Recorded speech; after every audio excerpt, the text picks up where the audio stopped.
You have double meanings coming out in this story, so I'm going to kind of pick it apart and put it together like a puzzle. So bear with me.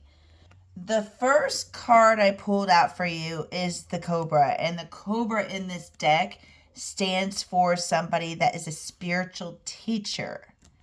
And instead of trying to teach people to put their feet on the ground, you kind of try to inspire them to do the opposite. You kind of try to inspire them to fly, see what's in the ether, see the other perspective.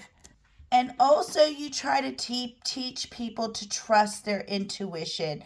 That the more that they start to build a relationship, or the slower they start to build a relationship with their intuition, the more they'll be able to trust their intuition.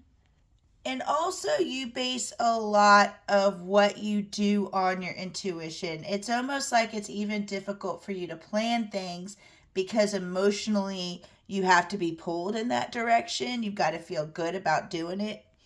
It's like in Harry Potter when he drinks a good luck elixir and knows like what to do. Also, you might not look your age. You might look younger. Candle wax. You might look younger than what you actually are. And also that benefits the people around you too, because the people around you, because you have kind of a younger energy, the people around you feel younger when you are in contact with them.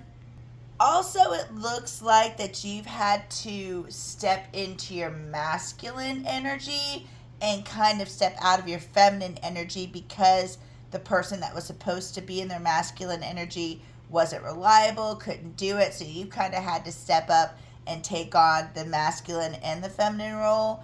And in order to do that, you might have had to make yourself not as accessible to people. Make your put kind of draw some boundaries, because with this card too, like you might have even have found a project or something that you kind of delved into to keep yourself away from people, because the story with this card is like this lady finds these stones in her backyard and they're kind of just sticking out of the dirt like this, and her story about uncovering these statues is really what the card's about, or her journey about uncovering what these statues are. But in this story, this is somebody that's kind of isolated themselves to do it and wanted to do it by themselves and do it quickly. Now, we're going to go back to the spiritual teacher here. And this is telling me that you might not think there was something that you didn't catch, possibly, that you're wondering, maybe, am I where I think I am because I didn't catch this, because something zigzagged. And it's something you see now, though. It's something you see now, and it's something, something might have even zigzagged because you even caught it late, or I don't know, or something, because it could have zigzagged because you saw through it. But this was a relationship that did not work out. And, somebody might have, like, sent you a message and you're looking at it and you're like, what? Literally, you can see through the spoon, see through the situation. And somebody might even use the fact that you're a spirit, you're come to you for help because you're that person. You're that person they can go to for help and have that be an end to you. So be careful for that. And also, I think that you're going to be somebody that is really good at teaching somebody how to kind of soar instead of stay so grounded, because I think that's something you had to do. I think that your fire might have been extinguished and you had to relight your flame, and you had to do that slowly and learn how to build trust with spirit slowly as well. But you might be illuminated, okay, to the fact that in order to heal, for it's like somebody keeps breaking into your energy, or somebody keeps like finding themselves to you, and you might have to, like, you're trying to figure out possibly even how to get away from this person. And if this isn't happening to you personally, could be happening to somebody around you. But look, we got the Queen of Cups here, and I couldn't notice. I didn't go to your profile, but I went to the messages to try to just get your energy a little bit, and I noticed your your email is that, or has that in it. It isn't that, but it has that in it. And I am also a Queen of Cups. That's how come I can relate to you so well. But it's like this person, every time they get around you, they bring out the worst part of you. The Queen of Cups in reverse is more like the Queen of Hearts off with her head. That's the bipolar princess. That's my bipolar princess side. You know, like we have the capability to love deeply, but we also have the capability to be hateful deeply. You know what I mean? And not high frequency Queen of Cups that are becoming self aware, know what they're capable of. It's a responsibility. You know what I'm saying? But you might find that you might need to cut this person out. You might see that clearly actually with this card, because this isn't like this card. Here's another aspect. Remember I said these cards have double meaning. I'm going to go into the other meaning of this, because this tells me right here, look, the Page of the Cups, Page of the Cups, Page of Cups, teaches astronomy and the values of herbs and precious stones. That is definitely you. And what this is showing is like the gift you have, okay, with whatever it is you do. Oh my goodness.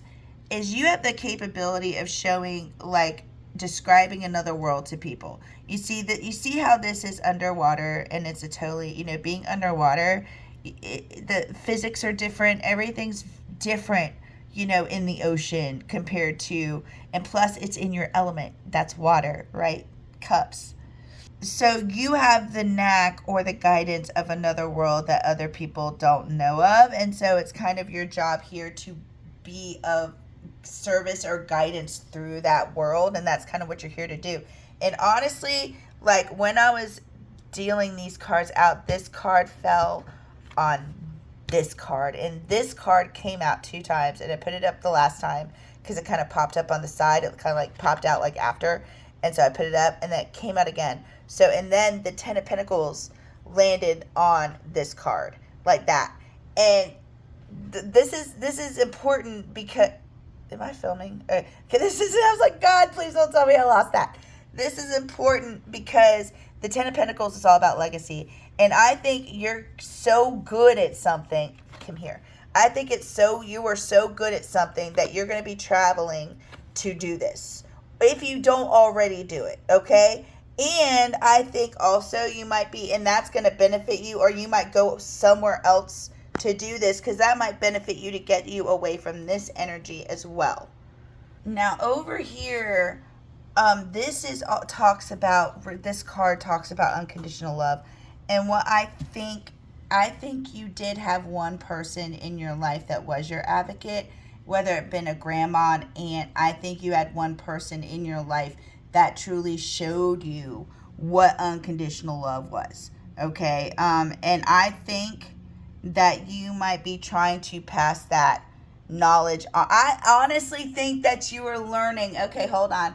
I think that you are honestly learning how to practice that onto another child, so you can also give them the gift of that one person being their advocate and showing them what true unconditional love is. So I also think that's also a cycle you are going. Normally we're passing toxic cycles forward, but this is a cycle like someone showed you what unconditional love was, and you got to learn that and appreciate it, and it's almost like you're going to be passing that on to somebody else.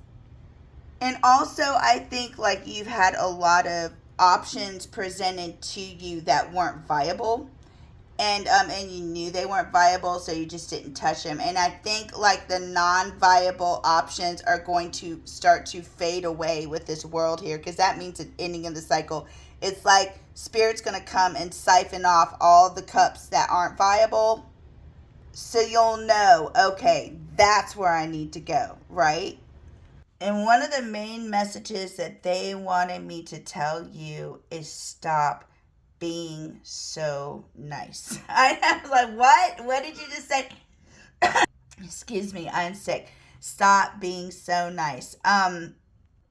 remember, it's not your job to make people feel good when they leave, right? It's your job to make them think. So if you've got something to say to somebody that isn't the greatest, find a nice way to say it, but make sure that you get the point across that they will learn from. You know what I mean? And also with your boundaries, Spirit says, or is the message I'm getting is, don't let people cross certain boundaries that don't need to be crossed. So I hope that helped. I hope you have a wonderful day, and namaste.